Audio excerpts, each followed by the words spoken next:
नमस्कार दोस्तों, मैं आपका दोस्त आपका साथी चंद्रजीत शर्मा। इस समय इंडिया गठबंधन या ये कहें कन्हैया कुमार आज यहां से नामांकन करने जा रहे हैं।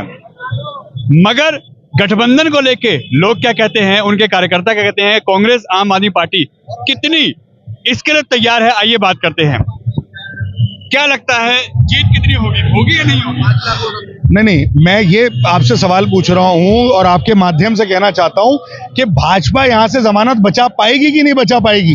लड़ाई इस चीज की अब आज का जिस तरीके का हुजूम आप देख रहे हैं, ये इस बात को दर्शाता है कि भाजपा के कैंडिडेट की जमानत उत्तर पूर्वी दिल्ली से क्या बच पाएगी या नहीं बच पाएगी। अब जीत और हार की लड़ाई नहीं है, यहाँ भाजपा की जमानत बचाने की लड़ाई है। मगर बीजेपी कह रही है कि 5 लाख से पार होंगे, जमानत आप नहीं बचा पाएंगे। आप कह रहे जमानत वो नहीं बचा पाएंगे, जनता को क्या है? शर्मा जी मेरी बात बताएं, नरेंद्र मोदी जी कहते हैं 400 पार 400 पार। आज भाजपा के लोग बोल रहे हैं नहीं यार 250 पार तो हो जाएगी, फिर बोलते हैं कि 200 पार हो जाएगी। चुनाव आते हैं तो कहेंगे नहीं 150 पौने 200 तक तो हम पहुंचेंगे। ये सिर्फ जुमले हैं, झूठ के जुमले। 10 साल तक भाजपा ने और नरेंद्र मोदी जी ने इस झूठ को बहुत अच्छी तरीके से बोला, जनता जनार्दन ने समझा भी, लेकिन आज पूरी तरीके से जनता जनार्दन की समझ में आ गया झूठ की जो नाव होती है वो बहुत ज्यादा तैर नहीं सकती। मेहंदी जी, कई लोग बोल रहे हैं, बीजेपी भी बोल रही है, समर्थक भी बोल रहे हैं कि कुछ एरिया अगर छोड़ दें, सीलमपुर छोड़ दें, नंदनगरी छोड़ दें, गोकलपुरी छोड़ दें, तो वोट ही नहीं मिल रहे कन्हैया कुमार को, जमात वो नहीं बचा पाएंगे। कैसे होगा? ये तय कर लिया इन्होंने, ये तय कर लिया इन्होंने। अभी आप बताएं। सुनिए, ये फ्रस्ट्रेशन है। अच्छा, ये इनकी फ्रस्ट्रेशन है। इन्हें पता है कि इन्हें कहीं से भी वोट नहीं मिल रहा और कन्हैया कुमार को हर विधानसभा से वोट मिलने जा रहा है। मैं मुस्तफाबाद विधानसभा से आता हूं, मैं आपको, और ये हमारे निगम पार्षद सब यहाँ पे खड़े हुए हैं, बड़े सीनियर लीडर खड़े हुए हैं, यहाँ पे जिम्मेदार लोग खड़े हुए हैं। मैं आपके टीवी के माध्यम से बड़ी जिम्मेदारी के साथ इस बात को कह रहा हूं, 1 लाख से ज्यादा वोट तो मुस्तफाबाद से मिलेगा। मैं बड़ी जिम्मेदारी के साथ आपकी टीवी पे बोल रहा हूं। क्यों? मैं ये अली मेहंदी नहीं कह रहा या ये कोई और लोग नहीं कह रहे, ये जनता कह रही है, ये वहां की जनता जनार्दन कह रही है। आप देखेंगे कि कन्हैया कुमार जी कम से कम 3 लाख वोटों से जीतेंगे। अब लड़ाई भाजपा को ये लड़नी है कि उनकी जमानत बचेगी नहीं बचेगी। लोग कह रहे हैं, खासकर बीजेपी के ये है कि सिर्फ हिंदू वोट, क्या नाम है, मुस्लिम वोट ही कन्हैया कुमार को मिल रहे हैं। 40% हिंदू वोट मिल रहा है। 40 कह रहे हैं अभी, कैसे कह रहे हैं कि जितने भी पूर्वांचल है ना, खाली पूर्वांचल वो नहीं है मनोज तिवारी, बल्कि कन्हैया कुमार भी जो है ना वो भी बिहार के रहने वाले हैं, इसलिए बिहारी वोट बहुत है यहाँ। वो बिहार वेस्ट बिहार हो गया, बिहार नहीं, हाँ, वो टक्कर अब का जो है ना, बिहार तो बिहारी की लड़ाई है। और हिंदू मुस्लिम भी नहीं, हिंदू मुस्लिम, हाँ, हिंदू मुस्लिम लड़ाई नहीं है हमारे यहाँ। हमारे यहाँ तो लड़ाई जो है ना, हर जगह से हर कास्ट से वोट मिल रहे हैं कन्हैया कुमार जी को। ये राहुल गांधी ने जीत जाएंगे। कैसे? 3 से 5 कैसे जीतेंगे? आपको 4 तारीख को पता चल जाएगा। जमुना पार वालों को गॉड गिफ्ट दिया है, जमुना पार वालों को राहुल गांधी जी ने, और बहुत अच्छा पढ़ा लिखा व्यक्ति। एक रिंकिया के पापा और जो सेल्फी ले ली, माला पहना दी, इससे काम नहीं चलने वाला जमुना पार वालों का। जमुना पार वालों का काम, तुम आज का फोटो खींच लो और 1 साल बाद का, कन्हैया कुमार के आने के बाद जब का फोटो खींच लेना, तो अगली बार तुम वोट दे देना या मत देना। अगली बार की बात करो, इस बार तो युवा सब तैयार है। ये कह रहे हैं, क्या बोलते हैं, हम 10 लाख वोट से जीत ले, 7, ये कुछ नहीं जीत रहे। ये सारा वोट कन्हैया कुमार का है, क्योंकि एक अच्छा व्यक्ति मिला, अच्छा जैसे बोलते हैं, अच्छा बहुत बिल्कुल चेंज, बिल्कुल। इस बार जो है 2 लाख वोटों, इस बार जो है माहौल बदल रहा है और इतना जबरदस्त माहौल बदल रहा है। 10 साल की राजनीति जो हुई है, खार गड्ढों में लोग रह रहे हैं, पूर्वांचल के लोग सब खार गड्ढों में रह रहे हैं। उन्होंने मन बना लिया कि मनोज तिवारी को वापसी घर भेजना है, इसलिए उन्होंने 10 साल के अंदर आप ग्राउंड रिपोर्टिंग करते हो, किसी गली मोहल्ले में चले जाओ, सादरा मंडल के, किसी मुस्तफाबाद, ब्रजपुरी, कहीं पे चले जाओ, अगर वो किसी गली मोहल्ले में आया हो तो जो का वो हारने को तैयार हुआ है। हिंदू मुस्लिम की बात ही नहीं है। पैसे देके मैं खुद ब्राह्मण हूँ। क्या लगता है जीत होगी और अच्छे मार्जिन से होगी, बीजेपी की जमानत जब्त होगी, ऐसा है? नहीं, बिल्कुल। देखिए, जैसे कि अभी हमारे दिल्ली के उपाध्यक्ष अली मेहंदी साहब ने कहा है, ये आज जो लड़ाई है वो मुद्दों की लड़ाई है। जो मुखालिफ हैं, जो भाजपा वाले हैं, वो सिर्फ हिंदू मुस्लिम की राजनीति करते हैं। आज हिंदू मुस्लिम का सवाल नहीं है।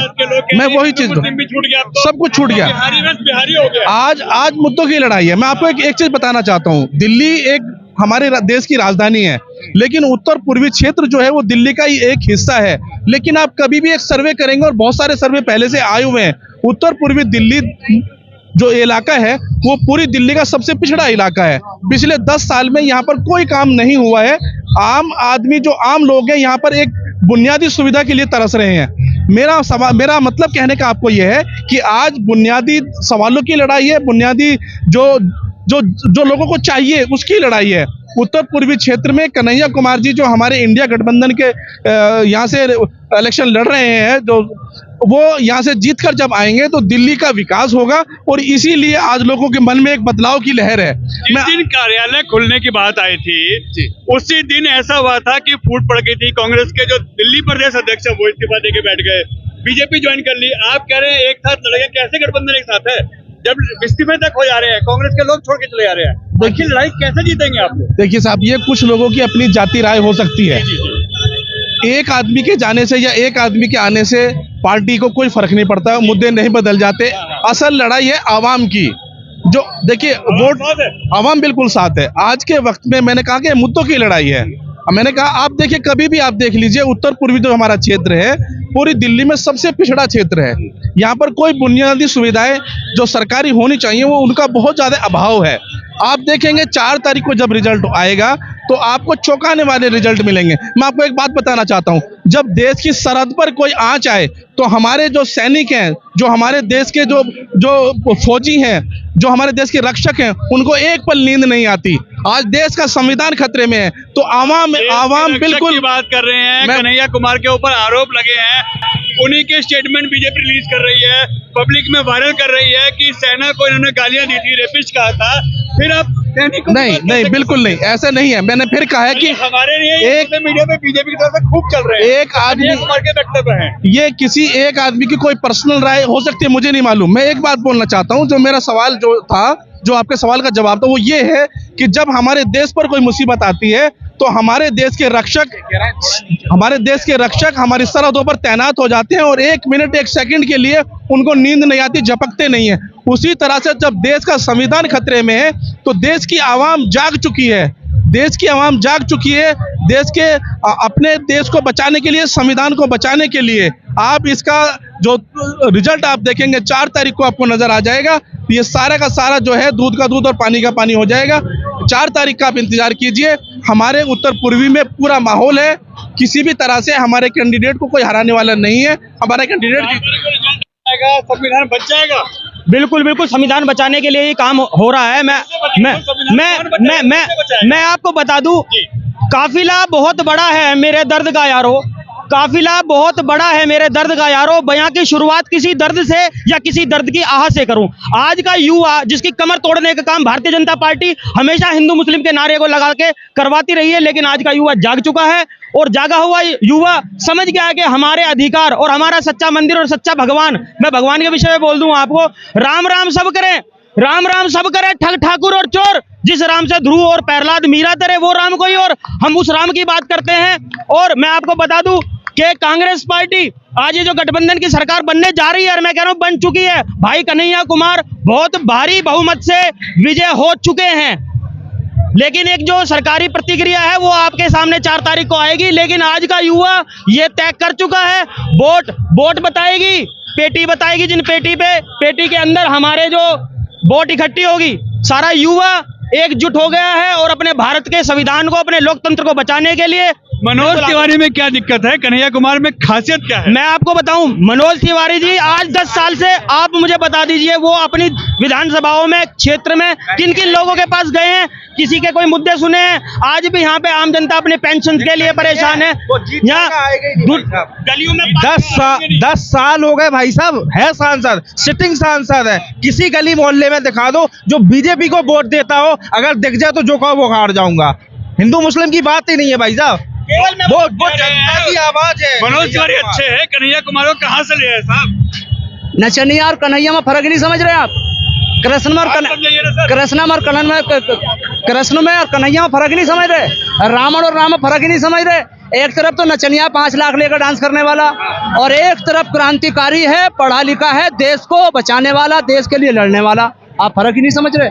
आप कह रहे हैं, देखिए देश की जनता ने उन्हें 10 साल दिए, एक बार कोई धोखा खा सकता है, दूसरी बार खा सकता है, तीसरी बार कोई धोखा नहीं खा सकता है।